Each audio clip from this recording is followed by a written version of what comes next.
دن بدن کھلنے لگا ہے نعمت الاسلام یہ۔ بسم اللہ الرحمن الرحیم۔ صرف 5 منٹ کا مدرسہ قرآن و حدیث کی روشنی میں 116واں دن 26 ربیع الثانی۔ نمبر 1، اسلامی تاریخ۔ حضور صلی اللہ علیہ وسلم غار ثور میں۔ رسول اللہ صلی اللہ علیہ وسلم اور حضرت ابوبکر رضی اللہ عنہ دونوں مکہ چھوڑ کر غار ثور میں پہنچ چکے تھے۔ ادھر مشرکین نے پیچھا کرنا شروع کیا اور تلاش کرتے ہوئے غار ثور کے بالکل منہ کے قریب پہنچ گئے۔ اس وقت حضرت ابوبکر رضی اللہ عنہ نے کہا، یا رسول اللہ، ان میں سے کسی نے ایک قدم بھی آگے بڑھایا تو ہمیں دیکھ لے گا۔ حضور صلی اللہ علیہ وسلم نے فرمایا، لا تحزن ان اللہ معنا، گھبراؤ نہیں، اللہ ہمارے ساتھ ہے۔ اللہ تعالی نے دونوں حضرات کی اپنی قدرت سے حفاظت فرمائی اور وہ لوگ واپس ہو گئے۔ حضرت ابوبکر رضی اللہ عنہ نے اپنے بیٹے عبداللہ سے یہ کہہ دیا تھا کہ وہ مشرکوں کے درمیان ہونے والی باتیں رات کے وقت آ کر بتا دیا کرے۔ چنانچہ وہ رات کے وقت غار میں آ کر مشرکوں کی سازشوں کی اطلاع حضور صلی اللہ علیہ وسلم کو دے دیتے تھے، اور حضرت اسماء بنت ابوبکر رضی اللہ عنہا کھانا وغیرہ پہنچایا کرتی تھیں۔ اس طرح 3 دن یہاں گزرے، پھر مدینے کی طرف روانگی ہوئی۔ نمبر 2، حضور صلی اللہ علیہ وسلم کا معجزہ، اونٹوں کے متعلق خبر دینا۔ غزوہ بنی مستلق میں حضرت جویریہ رضی اللہ عنہا کو مسلمانوں نے قید کر لیا تھا، تو ان کے والد آپ صلی اللہ علیہ وسلم کی خدمت میں بطور فدیے کے اونٹ لے کر حاضر ہوئے، لیکن ان میں سے 2 اونٹوں کو وادی عقیق میں ایک طرف باندھ دیا تھا اور آ کر کہا، میری بیٹی کو میرے حوالے کر دیجئے اور اس کے فدیے میں یہ اونٹ حاضر ہیں۔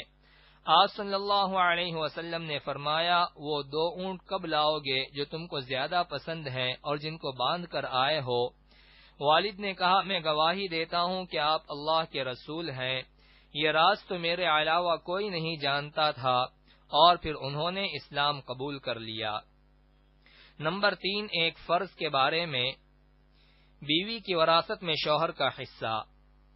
قرآن میں اللہ تعالی فرماتا ہے، تمہارے لیے تمہاری بیویوں کے چھوڑے ہوئے مال میں سے آدھا حصہ ہے، جبکہ ان کو کوئی اولاد نہ ہو، اور اگر ان کی اولاد ہو تو تمہاری بیویوں کے چھوڑے ہوئے مال میں 1/4 حصہ ہے۔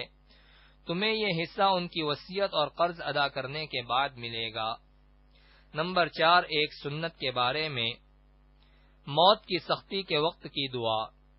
حضرت عائشہ رضی اللہ عنہا فرماتی ہیں کہ رسول اللہ صلی اللہ علیہ وسلم موت نے پہلے یہ دعا پڑھی، اللہم اعنی علی غمرات الموت وسکرات الموت، ترجمہ، اے اللہ موت کی سختیوں اور بے ہوشیوں پر میری مدد فرما۔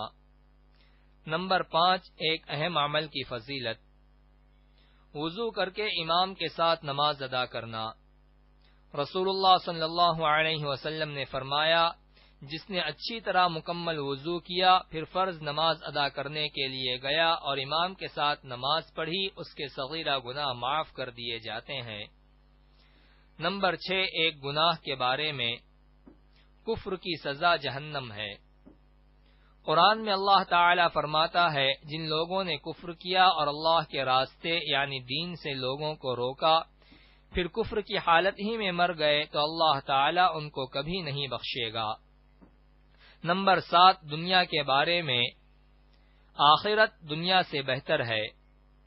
قرآن میں اللہ تعالی فرماتا ہے، تم دنیاوی زندگی کو پیش رکھتے ہو، حالانکہ آخرت دنیا سے بہتر ہے اور باقی رہنے والی ہے، اس لیے آخرت ہی کی تیاری کرو۔ نمبر 8، آخرت کے بارے میں، حوض کوثر کی کیفیت۔ رسول اللہ صلی اللہ علیہ وسلم نے فرمایا، حوض کوثر کے برتن ستاروں کے برابر ہوں گے، اس سے جو بھی انسان ایک گھونٹ پی لے گا تو ہمیشہ کے لیے اس کی پیاس بجھ جائے گی۔ نمبر 9، طب نبوی سے علاج، بیمار کو پرہیز کا حکم۔ ایک مرتبہ ام منذر رضی اللہ عنہا کے گھر پر رسول اللہ صلی اللہ علیہ وسلم کے ساتھ حضرت علی رضی اللہ عنہ کھجور کھا رہے تھے، تو آپ صلی اللہ علیہ وسلم نے فرمایا، اے علی بس کرو کیونکہ تم ابھی کمزور ہو۔ فائدہ: بیماری کی وجہ سے چونکہ سارے ہی اعضاء کمزور ہو جاتے ہیں جن میں معدہ بھی ہے، اس لیے ایسے موقع پر کھانے پینے میں احتیاط کرنا چاہیے اور معدے میں ہلکی اور کم غذا پہنچنی چاہیے تاکہ صحیح طریقے سے ہضم ہو سکے۔ نمبر 10، نبی صلی اللہ علیہ وسلم کی نصیحت۔